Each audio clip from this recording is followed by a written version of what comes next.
Yoni, masuk kon. Mau masuk? Oke. Saya ulang ya. Bentar. Oke.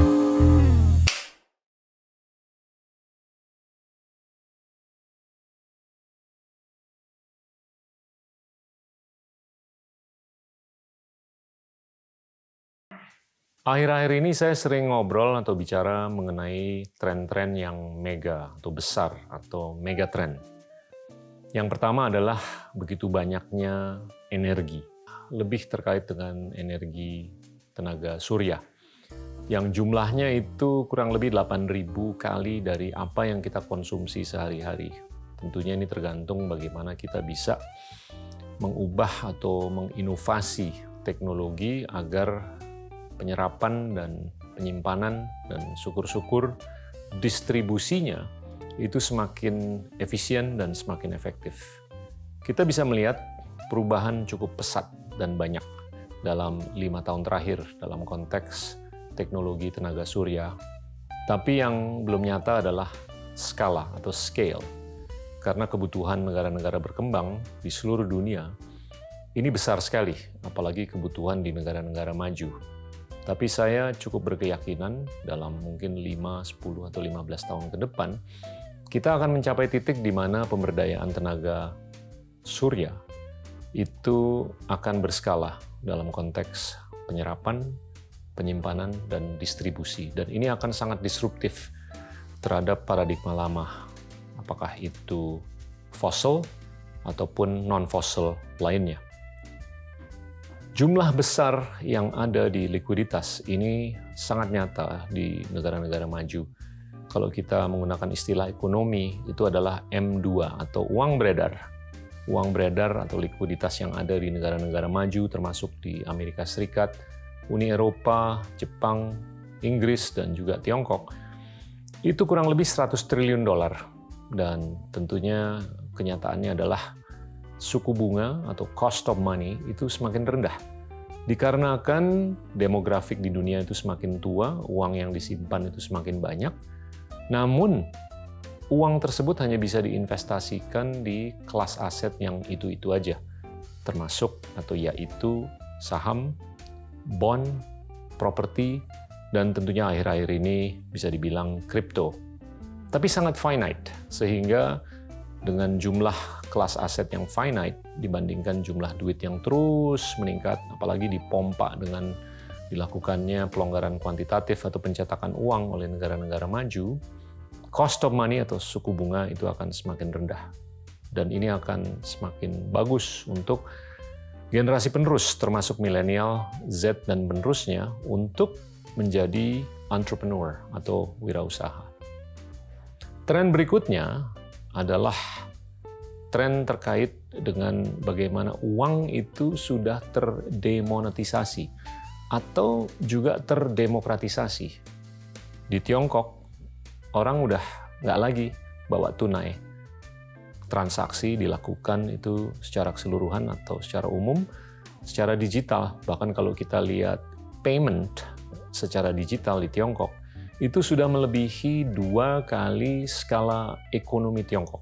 Bisa dibayangkan tahun lalu GDP atau perekonomian Tiongkok itu nilainya 13 triliun dolar. Pembayaran yang dilakukan secara digital itu lebih dari 26 triliun dolar. Itu kurang lebih 26 kali PDB atau ekonomi Indonesia. Jadi bisa dibayangkan bagaimana uang itu sudah terdemonetisasi dari tunai ke non-tunai, dan juga terdemokratisasi dengan pemberdayaan blockchain yang sifatnya sangat desentralistis, seperti yang kita sudah bahas sebelumnya. Ini sudah merajalela, bukan hanya di negara-negara besar seperti Tiongkok, bukan hanya di negara-negara maju seperti Amerika Serikat dan Uni Eropa, tapi juga di negara-negara berkembang. Di Indonesia, di Asia Tenggara, ini sudah mulai kelihatan bagaimana orang tuh melakukan pembayaran tanpa tunai, dan bagaimana orang itu sudah melakukan transaksi keuangan atau transaksi ekonomi dengan cara yang non-sentralistis atau desentralistis. Ini akan terus berkembang, apalagi kalau kita lihat dalam konteks Indonesia, payment secara digital itu masih di bawah 10% dari ekonomi Indonesia. Itu jadinya kita bisa membayangkan upside atau kenaikan ke depan kalau anggaplah ekonomi Indonesia itu 1,1 triliun dolar dan jumlah pembayaran yang bisa dilakukan secara digital itu bisa mencapai 2 kali dari ekonomi Indonesia. Ini multiplisitasnya minimum itu 20 kali dari apa yang kita lihat sekarang atau di tahun lalu.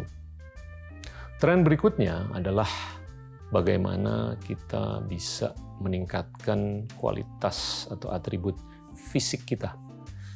Ini salah satu pelopornya adalah ilmuwan atau ilmuwati namanya Jennifer Doudna yang menemukan CRISPR atau Clustered Regularly Interspaced Palindromic Repeats, yang mana bisa dilakukan rekayasa genetika untuk merekayasa kode genetika kita agar kita bisa sembuh dari penyakit-penyakit yang kronis sifatnya. Termasuk juga penyakit-penyakit seperti kebutaan pediatrik, Alzheimer, demensia, dan lain-lain. Ini akan menyongsong masa atau era baru di abad ke-21 di mana kita sebagai spesies ini akan berubah secara fisik. Bahkan intelligence kita itu bisa diubah secara biologis. IQ bisa ditingkatkan, atribut fisik kita termasuk mata, hidung, apapun yang ada di dalam tubuh kita itu juga bisa direkayasa. Ini merupakan tren yang sifatnya sudah bukan eksperimental lagi, tapi ini akan menjadi aktualitas yang bisa dikomersilkan di kemudian hari.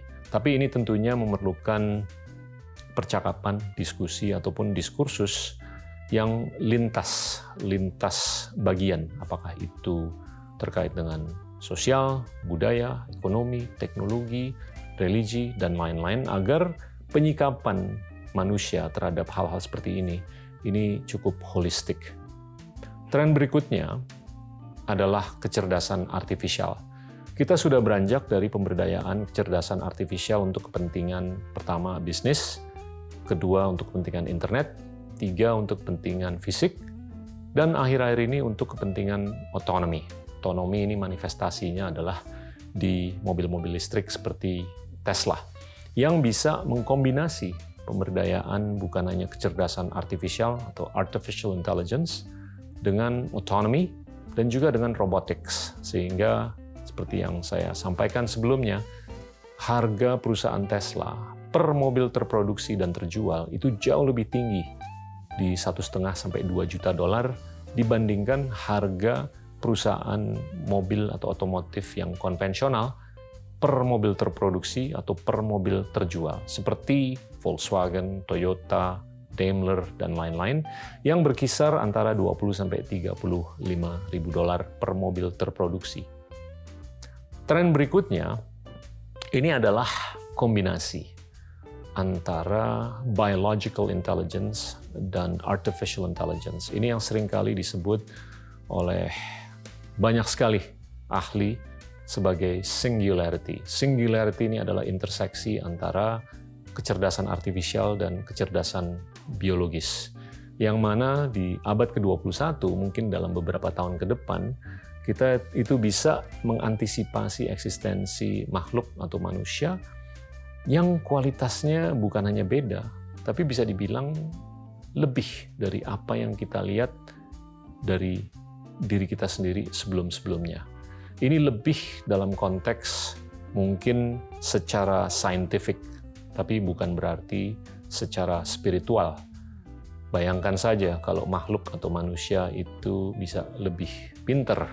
Bahkan theoretically, IQ manusia itu bisa ditingkatkan dari 100 menjadi 1000. Bahkan tinggi tubuh badan manusia itu bisa direkayasa menjadi apakah itu 3 meter atau 2 meter atau berapapun.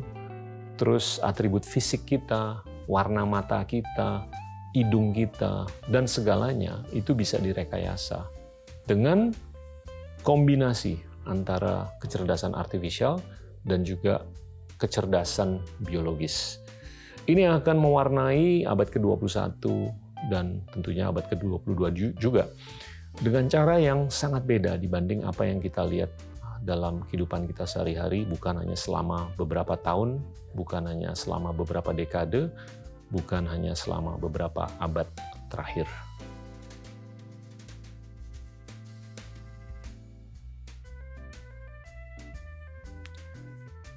Ada beberapa inovasi yang sangat disruptif, dan ini sudah mendisrupsi banyak hal dalam kehidupan kita sehari-hari. Yang pertama adalah blockchain. Blockchain ini nyata. Salah satu aplikasi dalam konteks blockchain itu adalah kripto. Dalam konteks kripto yang terdiri dari ribuan koin, itu yang paling populer akhir-akhir ini adalah Bitcoin. Bitcoin ini sangat berbeda dengan uang seperti apa yang kita kenal selama ini, karena Bitcoin ini finite, jumlahnya hanya 21 juta unit, dan dia sudah tumbuh setiap tahun itu kurang lebih 110-120% dalam mungkin 15 tahun terakhir. Ini jauh lebih pesat dibandingkan internet yang tumbuh itu dengan pertumbuhan kurang lebih 60% per tahun dalam periode 30 tahun semenjak tahun 1990 sampai tahun 2020. Tapi Bitcoin dari tahun 2005-2006 sampai sekarang itu pesat sekali pertumbuhannya. Dan kita bisa bayangkan bahwasanya sistem ekonomi, sistem keuangan yang sangat desentralistis, sangat finite, tapi juga dengan gimana adanya transparansi, identifikasi, sifat transaksi yang real time, dan juga akuntabilitas. Ini semakin populer, khususnya di generasi milenial dan generasi Z, yang mana mereka udah nggak mau lagi memeluk paradigma lama, yang mana kita, apakah itu generasi boomer, ataupun yang lebih senior atau lebih tua, ini kita masih sangat terbiasa dengan paradigma lama. Blockchain, ini kalau menurut saya sangat bisa diaplikasikan untuk beberapa dimensi. Bukan hanya di dimensi keuangan atau ekonomi, tapi juga seperti yang saya sampaikan sebelumnya untuk kepentingan apakah itu politik, sosial, budaya, diversitas, geopolitik, biodiversitas, kredit sosial, hak asasi manusia, banyak sekali aplikasinya yang kita bisa bayangkan ke depan. Inovasi kedua yang sangat disruptif, ini tentu adalah artificial intelligence, yang mana kita sudah beranjak dari pemberdayaan artificial intelligence untuk kepentingan bisnis, lanjut ke kepentingan internet, lanjut ke kepentingan fisik. Fisik itu pemberdayaannya mungkin dalam konteks apakah itu di pabrik atau apa, tapi yang akhir-akhir ini adalah autonomy, gimana mobil itu bisa jalan sendiri, motor bisa jalan sendiri. Ini canggih sekali dan ini akan semakin canggih ke depan. Inovasi yang sangat disruptif, yang ketiga, ini adalah genomics.